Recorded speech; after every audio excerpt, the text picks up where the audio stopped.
so I'm pushing him just at that time. And I like to push when I have about a Frostworm about halfway done.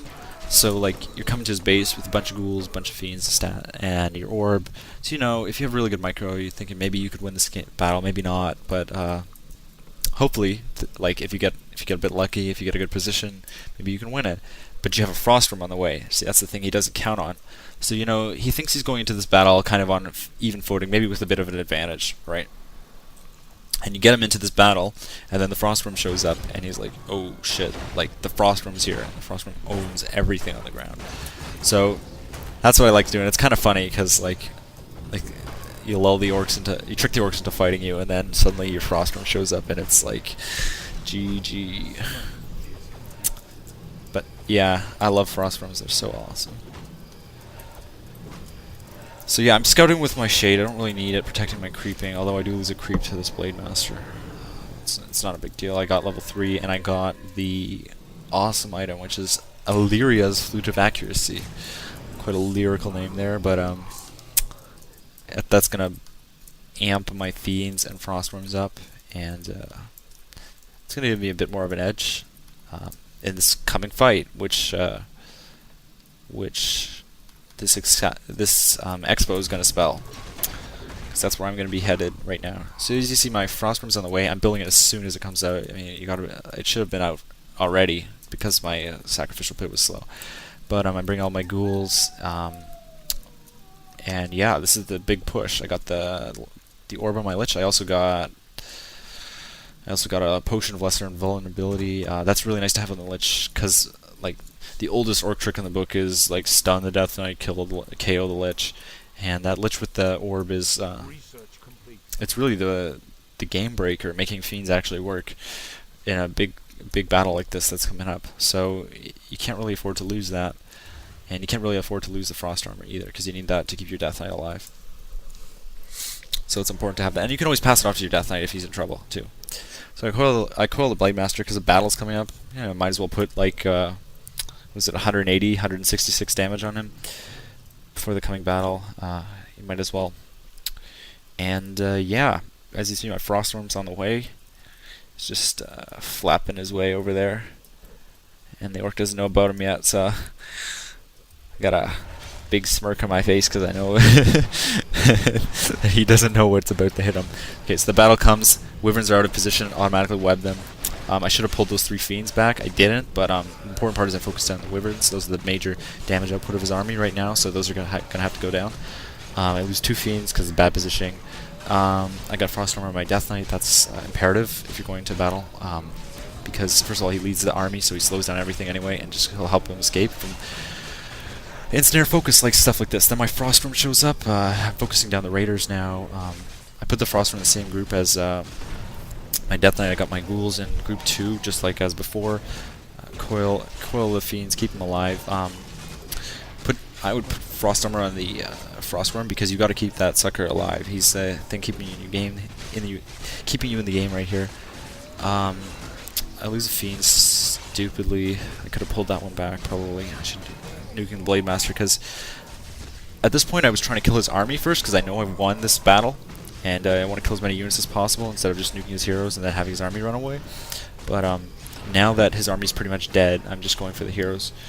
Unfortunately, I don't get this TC, so he's still in the game for a little bit. But yeah, that was a complete rape. Thank you to the Frostworm.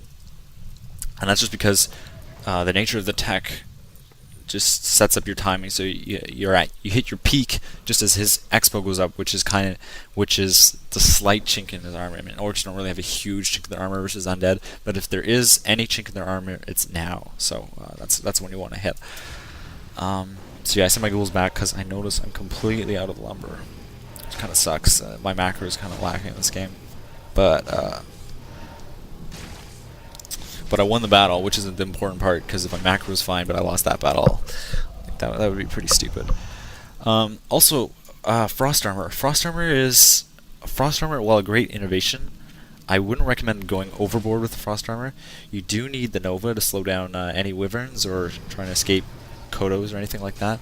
So I would say Frost Armor your Death Knight, number 1. Frost Armor your Frostworm, number 2. Frost Armor your Lich if he's focusing it. And then if he's got like 4 raiders focusing a fiend, then you obviously want to frost armor that. But I wouldn't frost armor every single unit that he's attacking, because that wastes all your lich's mana, and you don't have that mana for Nova, which is actually better than frost armor. Well, it's not better. Both are essential to a battle, but frost armor isn't as helpful on all your units as it is on those key units you got. So well, it's really nice I got that Robe of the Magi on the Lich, though, so I really could frost armor everything, but you don't always get that item, which is awesome. So I wouldn't recommend going overboard with the frost armor, except if you're just level 1, then you want to go overboard with it because it's the only spell you got. So I mean, you just want to use your common sense, I guess, and hopefully you've played a lot of games and you just know from playing all these games what kind of works and what doesn't. I like to apply the scientific method to the games I play, and like strats like this. And so far, this strategy has pretty much stood the test of that. So that's why I'm here telling you about it, because I really like it. I find it great on Twisted Meadows. Like, don't get me wrong, ghouls are great versus orc, but I find on Twisted Meadows a lot of orcs like to go Farseer, and I cannot go ghouls versus Farseer. I mean, the wolves chomp the ghouls up, the chain lightning kills the ghouls so quickly. I just have a lot of trouble with it, so I find the strat, it's good against Blade Master and Farseer, because you can just slow their creeping, slow their early game versus you.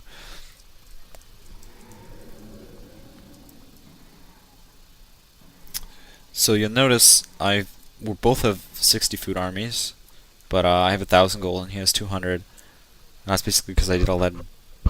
That's basically the cost of his expansion, all those peons and stuff, and the fact that he had to revive his hero because I won that battle. So that's really good. I guess it's good that my macro was kind of lacking in that battle because I saved up all this gold. So I'm kind of looking to push him now, just because I don't want the game can slip away from you very quickly if you let the other player creep in Orc versus Undead on either side. Like a high level Blade Master with good items could really change the battle against this. So I try and pick this fight because I don't want my advantage to slip away. So first thing I do is Frost Armor the Frostworm, pull him back, and coil him. My fiends are dying pretty quickly, but the important part is I webbed all of these flying units, and I'm keeping my Frostworm alive. The fiends, since I have such a high level Nova, the Wyvern's damage output goes down a lot. You just want to make sure there's continual Nova on the Wyverns, and you're focusing down those units because they're his high DPS units. Grunts don't really matter that much, and Grunts don't really do shit versus Frostworms. So this battle was a complete wash. That's because I managed to save that Frostworm early on. I mean, the Frostworms are really your lifeline here. They just, like, you see right there, they kill like 4 of his units while he's TPing. So obviously, like, they own. I definitely think they're much better than destroyers right now.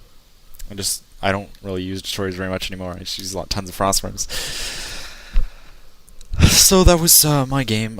Micro was okay by me. I made some mistakes. I let too many fiends die in all those battles that I could actually have saved. But I made sure that the important things, like I kept my heroes alive, I kept my stats and my Frostworms alive. So I was able to outlast the Orc and to beat him, thanks to my timing and my unit choice and my tech speed, and even the harass. Like, even though it didn't do anything in the beginning of the game, the fact that he didn't have a level 3 Blade Master like so quickly, and that he didn't harass my traditional Death Knight fiends creeping, means that I was able to sneak that tech off and get those Frostworms out that quickly. So that was my game. That was the Ted Fiends build. Sorry you guys had to sit through one of my games. I actually tried to find Ted games, and the only Ted games I could find were ones where he was going the traditional Death Knight Fiends, so he wasn't actually doing the Ted Fiends build. So I think that name should maybe be stripped from that build. I think it should be maybe the Madchild Fiends build or something like that. I don't know. I think I have to win more games or something then. But getting there. So yeah, that's my first audio commentary in a while. First one for the new patch. Hopefully there will be some better replays, or I'll play better next time. And thanks for watching. I hope it was good. Yeah. So this is Madchild signing out. Till next time, guys.